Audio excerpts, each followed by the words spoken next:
Hey folks, welcome back to Grand Adventure. I'm your host, Mark Guido. Now you've just spent tens of thousands of dollars on a new RV, so you're all ready to hit the road. You're done spending, right? Wrong. Hate to break it to you, but there are a bunch of things you're going to need that you need to set a little bit of money aside for when you get out on the road, and we're here to share our top 10 items that fit that description on this episode of Grand Adventure, so stay tuned.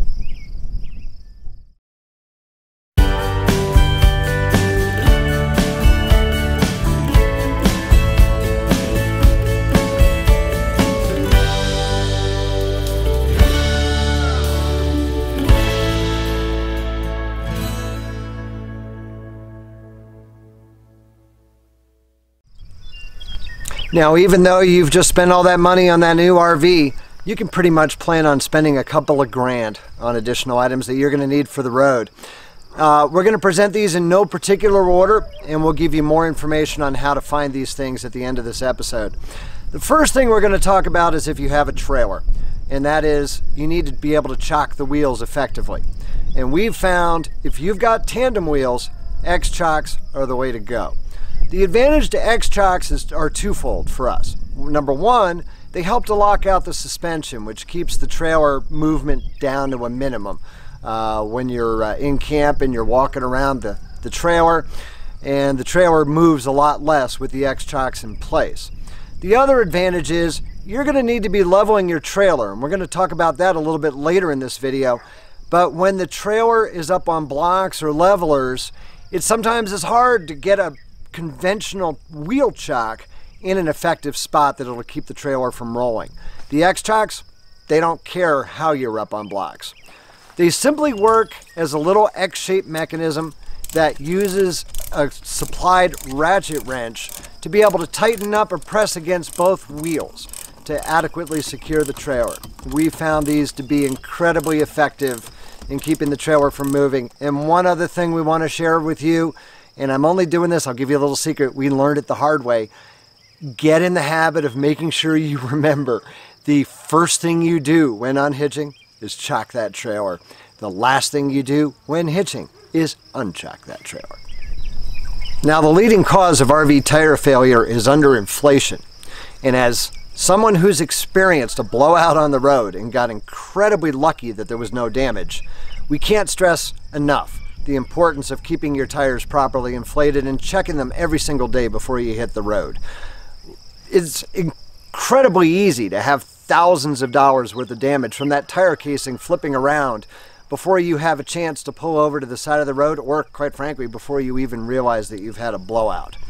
We use the Viair 88P, which is a very inexpensive yet incredibly high quality compressor. Its duty cycle is second to none, and the duty cycle is referring to how long you can run the compressor before you have to turn it off. It also has a very enviable airflow rate at which you can inflate your tires.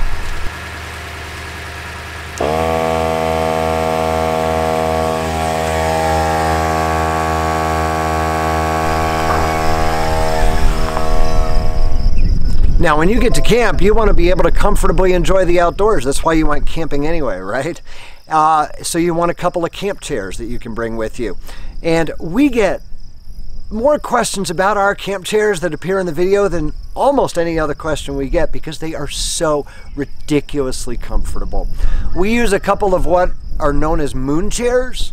Camping World calls them club chairs, but they surround you. They're thickly cushioned. They are unbelievably comfortable for hours spent relaxing or socializing in your campsite. Now, the plumbing in your RV is all comprised of plastic PEX piping, and that can only withstand water pressure of about 40 or 50 psi. However, you're going to find the occasional campground where the water pressure far exceeds that. So it's very important, if you're on hookups, to put in line a water pressure regulator. We use this very simple brass model from Camco. It is already preset at a water pressure of 40 to 50 psi. You can get other ones that actually have an adjustable water pressure, but this model is pretty much foolproof, and it's very inexpensive. You simply put it in line in your hose and use that to make sure that the water coming into your RV has a pressure no greater than 40 to 50 psi. Now, unless you, for some strange reason, enjoy walking around a floor in your bare feet that's all full of sand and dust and dirt, you're going to need to bring a vacuum with you. Now, not all hand vacs are created equal. We absolutely adore our Dirt Devil. It's a bagless system, but the beauty of it is, unlike most hand vacs, it actually has a rotating brush, just like your main primary vacuum cleaner at home. That's really effective for getting stubborn dog fur and dirt and sand out of your upholstery. And it also works very effectively on hardwood floors. Now, unless you are ridiculously lucky, there's almost no such thing as a perfectly level campsite. Now, when you have a travel trailer, you use the tongue jack to level the trailer front to back. And you use leveling blocks to level it from side to side. These are things that you simply put under the tires to raise one side or the other. We use a combination of things. We use leveling blocks, which are kind of like giant Legos that you can stack and place under the wheels. But for a quick and easy solution, we use a tri-leveler called Camco. You simply pull the vehicle up onto the leveler, the tri-leveler, to raise the vehicle progressively 1 inch, 2 inches, or 3 inches off the ground. Now, whether you're filling your freshwater tank for boondocking or you're hooking up to city water supply in a campground, you need a hose to be able to deliver your water to your RV, and it needs to be drinking water safe. We couldn't be happier than we are with zero-G hoses. We've tried other hoses. The beauty of the zero-G is it's incredibly flexible. Therefore, it's incredibly compact, and it actually is far more durable than those expanding hoses that you see advertised on TV. We are able to put two 25-foot zero-G hoses and store them in a 2.5 gallon pail in our basement storage area. We find them to be incredibly flexible, incredibly versatile, and we use them in conjunction with one another for a longer reach to get a 50-foot hose. Now, likely your biggest expense just starting out is going to be a way to recharge your RV's batteries. Now, contrary to popular belief, your tow vehicle will not recharge your trailer's batteries.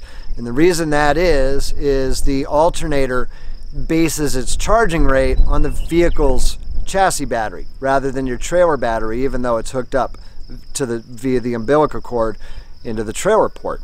So once that truck battery is fully charged, it's only sending a trickle charge to the RV battery, even though the RV battery may be fairly well depleted. Now, there are two ways you can go about recharging your trailer's batteries. One is with a generator and the other is with solar. Each has their advantages and disadvantages. But if you're just starting out and you have to choose one, the generator is the way to go, and that's what we did. And that's for a couple of reasons. Number one, if you have a string of cloudy days, you don't have to worry about it. You're still able to recharge your batteries with the generator. Number two, your solar is incapable of running your trailer's air conditioning unit, whereas the generator, properly sized, is fully capable of operating the air conditioning unit. Now, a word about generators. You want to go with an inverter generator, not an open frame style construction generator. If you get the latter, you're going to be the most despised person in your campground because they are just so incredibly loud. An open frame generator, a non-inverter generator, runs at full RPM all the time, whereas an inverter generator, being much quieter in an insulated case, also adjusts its RPMs based upon the load that is being drawn from the generator. It also, because of that, uses a lot less fuel.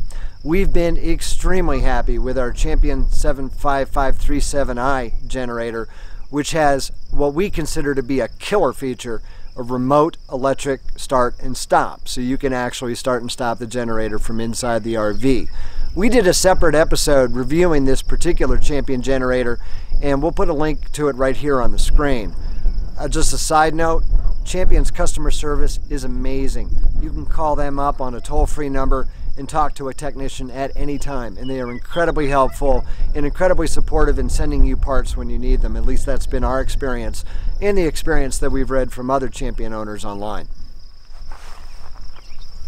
Now, they're pricey, but if you are a trailer owner, we cannot recommend highly enough, urge you to use a weight distribution hitch.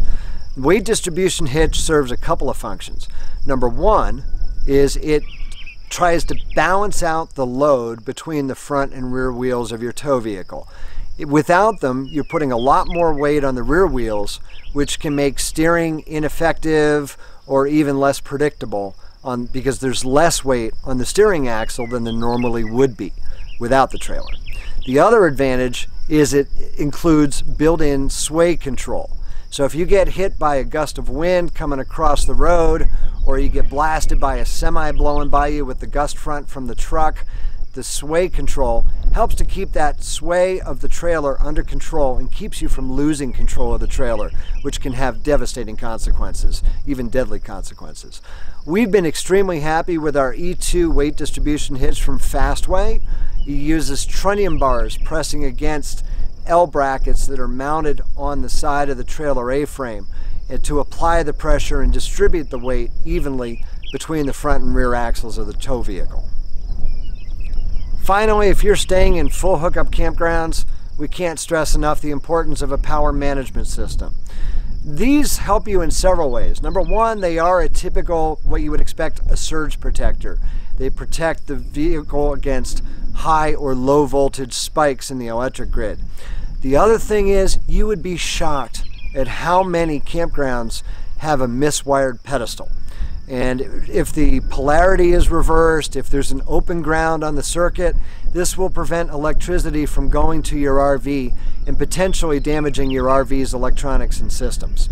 We use this particular model power management system, and it has a beautiful built-in display that shows us the amperage going into the trailer. It shows us what the particular fault is, if in fact it does fault, rather than just an idiot light, an LED, a red LED saying that there's a problem. It'll actually tell you open ground, reverse polarity, high voltage, low voltage, so you know what the issue is, so you can potentially get it rectified.